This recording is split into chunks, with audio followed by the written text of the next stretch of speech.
right, y'all, let's give y'all a little bit of hip hop business one-on-one.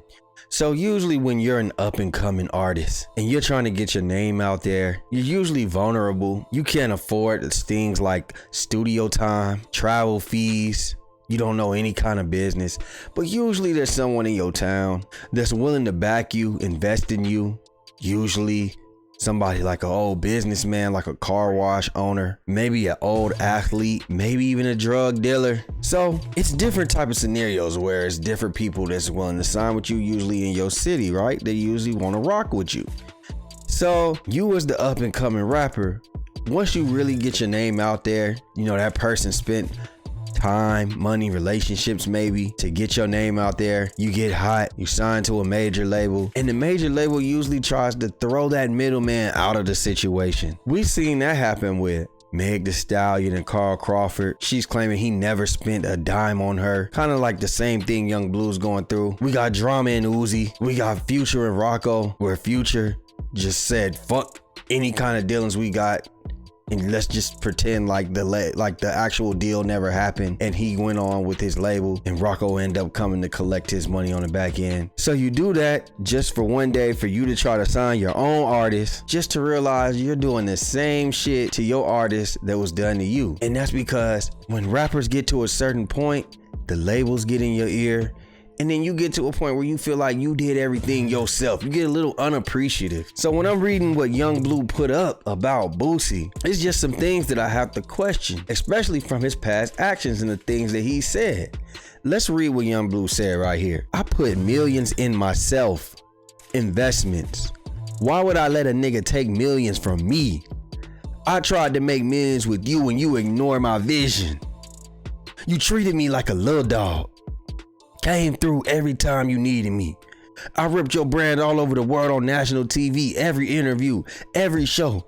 Can't believe you keep shitting on me in these interviews like you ever spent $1 on me. Like you gave me anything when I signed. Not $1, bro. Never paid for one video. One marketing plan. I never told the world that. I always gave you praise, but you shit on me in these interviews, man.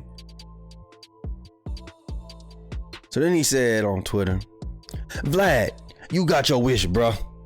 You been building this shit with me and Boosie for 5 interviews straight after we constantly told you the love we have for each other. You got me. You got what I wanted, white man. I guess he's trying to say you got what you wanted, white man. Some black men going at it.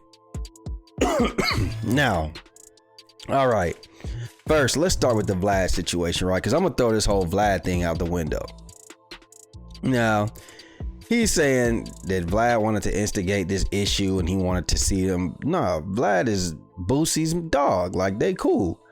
I don't think anybody could ever get you to answer what you don't want to answer. So it's been a couple times where Blue got on Vlad and he said something about their relationship with Boosie, and it kind of, you know, was a head scratcher. I just didn't really understand why he would say some of the things he said. But that's either, you know, your inexperience of not being on the interview, wasn't ready yet, or just stupidity. But don't put that on Vlad, because see, if you fold on Vlad and y'all niggas be calling Vlad the feds, Lord knows what y'all do in the interrogation room for real. So we gonna get back to Vlad. But when I'm reading this shit, things just not adding up for me, because if you are a actual, like Blue, you are an actual hustler. I see how you know, use the same person who decided to do an album and you got all the bigwigs on there, and for whatever reason they didn't charge you. You said it. I didn't have to pay for all these features. Boom, you had like Chris Brown, you had John Legend. Cool, and I think that's what Boosie liked about you, that he didn't have to hold your hand through this shit. So while you thinking it's more so like, man, he ain't do nothing for me, he could have just respected you as who you are. But also, remember I said these labels get in because you signed the Empire, and it sounded like y'all tried to cut Boosie out the business. Now, I remember watching this video where you gave Boosie 100K, and it's got me wondering, and I'm gonna show you the proof after I show this video. did you think that you was buying your way out of the deal? Or did you think that because you discussed with Boosie about signing the Empire that you was no longer signed to Boosie and that you were just being loyal by giving him a little bit of the percentage on the back end from your deal, even though you think that you're not technically signed to Boosie? I'm starting to believe that by your actions and by the things you said. So here goes the case in point right here. Here goes Young Bleu giving Boosie $100,000, right? Let's play it. Motherfucking bad, nigga. Hey, right, that nigga ain't never gave you over $1,000, nigga. Hey, nigga ain't never gave you over $1,000. Fuck y'all nigga talking about, nigga. Hey, nigga gave you over $1,000. All right, so what I'm thinking is, why would an artist ever give his CEO $100,000 when they're just making money off of what you do anyway? It wasn't Boosie's birthday. You just gave Boosie $100,000. So when you think about it, it's like you either thought you was buying yourself out of this deal, or you actually thought that you were out of the deal and you was just being a real nigga and giving Boosie $100,000. But that's not the case. That's not the case. That was your mistake right there. So let's hear what you had to say. This is why I think that you were thinking like this on this actual situation. Let's listen to this. Technically signed to Boosie. I'm just signed to him like just because like we just tied in. You feel? We tied in. Like I said, he let me sign my other deal. You know what I'm saying? He let me go to sign my new deal. You feel me? I just, you know what I'm saying? I just let him keep what was in the contract. He let me go to sign my new deal, but I just let him keep what was in the contract.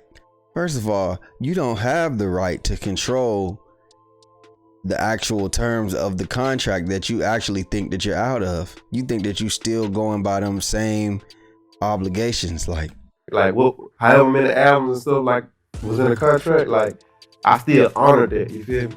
It was just like, bro, you know what I'm saying? I'm gonna still do this. You know what I'm saying? Do this for you if you let me go type shit. See, he thought he was doing some bullshit. He thought that Boosie let him off of the actual contract that they had so he could go sign his deal. But let's say that now I signed me a $10 million deal. I was supposed to give you $100,000 for the next 4 albums. I'm gonna give you $100,000 each album. That's technically kind of like what he's thinking, but it don't work like that. See, you're online crying about Vlad, Bleu, and really the situation is you. You don't understand the situation. You don't understand your business. So what you're actually doing is Boosie is pulling a Rocco, like what Rocco did to Future. He's sitting back because you're signed to a 360 deal, most likely.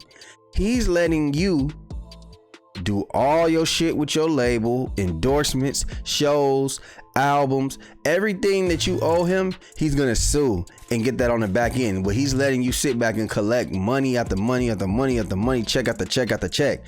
So you actually played yourself because you don't understand business. Just because y'all might have had a conversation and you got your hairs crossed. If your lawyer didn't come in and y'all didn't, terminate that contract, or your label didn't buy out that contract, then you still technically is owned by Boosie. So you thought you gave that 100K up just to be giving him the 100K on the strength of that you just a real nigga. That's not how it works. So I say that to say this, Young Bleu. One, you also don't know what actual Boosie did for you, because I remember the first time I ever heard of you was on Vlad. That's where we bringing Vlad back up. When you came to Vlad, that was a favor for Boosie. Nobody knew you like that.